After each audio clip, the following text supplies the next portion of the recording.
So this one's gonna be a long one. I'm not sure if it's a short story or a narrative poem, but it's a normal day in the life of a server working in restaurants. Serving is I got a love-hate relationship with it. I love the fast money, but I hate dealing with people. Someone as anti-social as I am, it's very strange that I'm even doing this kind of work. I've been doing it for so long. But it's called Restaraunt Blues. Walking through the double doors, depressed to the point of optimism. It can't get worse than this, I tell myself as I clock in. The POS says I beg to differ. Grabbing the broom, I'm off to my section. The smoking section hasn't been smoked in years. Better days have come and gone. Like a sales force into the night, I put on a pot of coffee. The cheap shit, not even fit for a wild animal. Man truly is the wildest animal, come to think of. Takes an entire bag of sugar and a gallon of creamer to even get it down. An aging young couple is seated at 45. The hostess finds me, ripping me out of my sweet coffee daydream.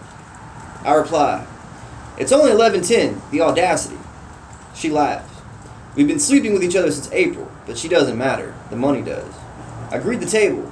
They want water with extra lemon on the side. Cheap bastards. They're seated alongside each other. I cringe. I drop off their waters. I forgot the lemon.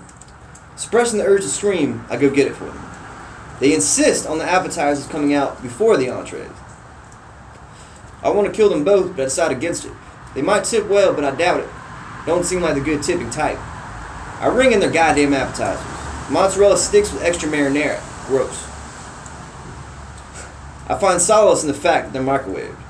I bring them their microwavable mozzarella sticks and forget the extra marinara. I hate this table. With a phony smile, I refill their free waters. Now they're ready to put in their entrees. The woman tells me her order. I tell her no. They both laugh, but I wasn't making a joke. I put in their entrees. The POS had been right after all.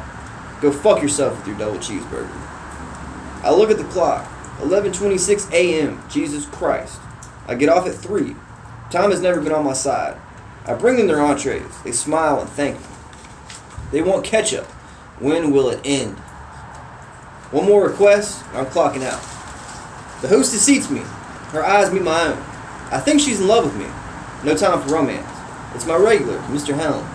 Without asking, I ring in his order, the usual.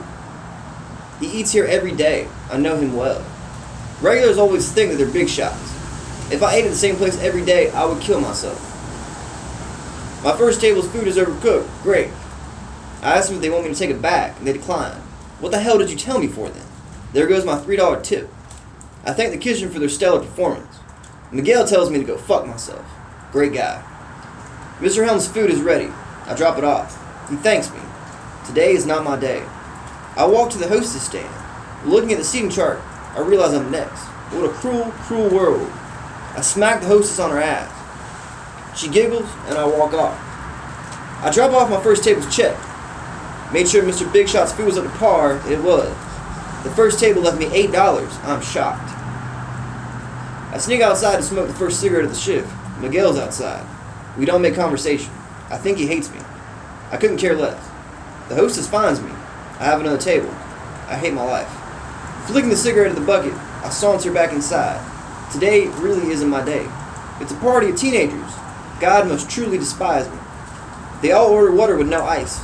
The tray I'm carrying must weigh 50 pounds. I know they're not going to tip well, so I take my sweet time. I pass Mr. Helms on the way to the teenagers. He's finished eating. I tell him I'll be right back with the check. I ask the party if they need a few minutes. Nobody says anything.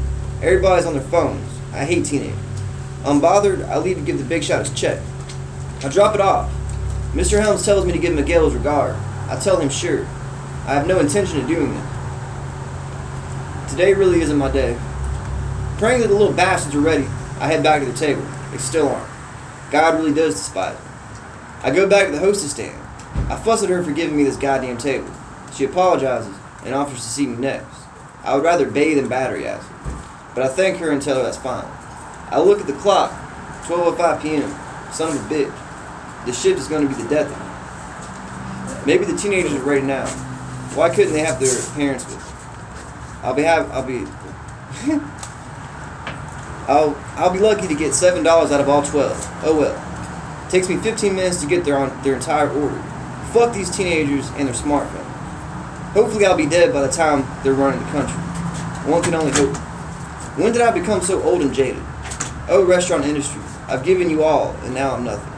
Mr. Helms left me $10. Sweet. I ring in the teenager's order. $215. I hate party table. Miguel yells at me for ringing the entire order in at once. We're supposed to ring in parties of 2 tickets. I did it on purpose. Fuck Miguel. I tell the hostess to skip me. She asks if I want to hang out after work. I don't feel like it. I tell her sure.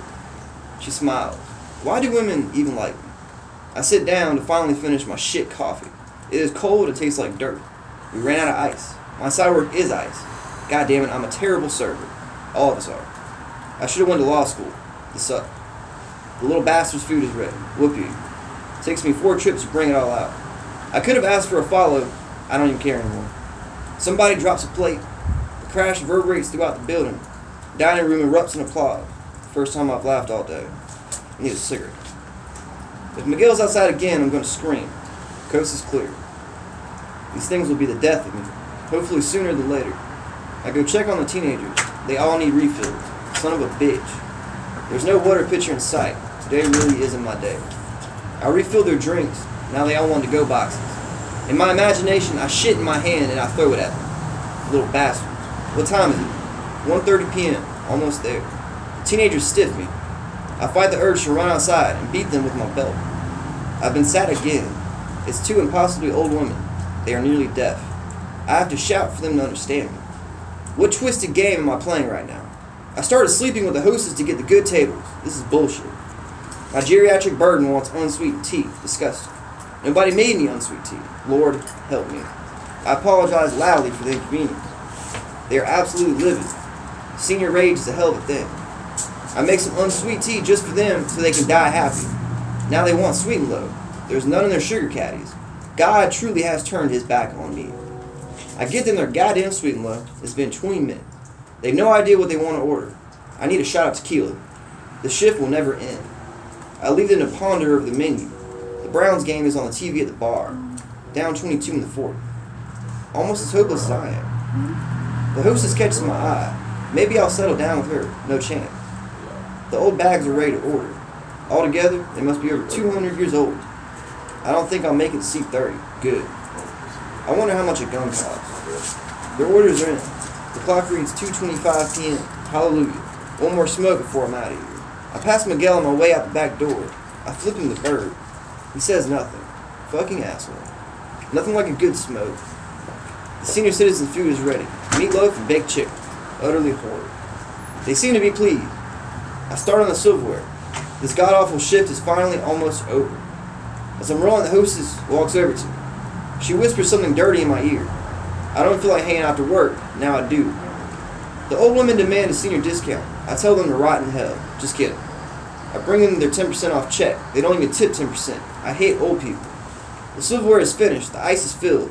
I look at the clock. 2:58 p.m. Maybe God doesn't hate me after all. I count on my tips. $19. God does hate me. I go to clock out. The smug POS was right. On my way out, Miguel calls me a pendejo. I don't speak Mexican. Me and the hostess get in her car. I look at her. She looks at me. I say to her, honey, today really wasn't my day. Thank you.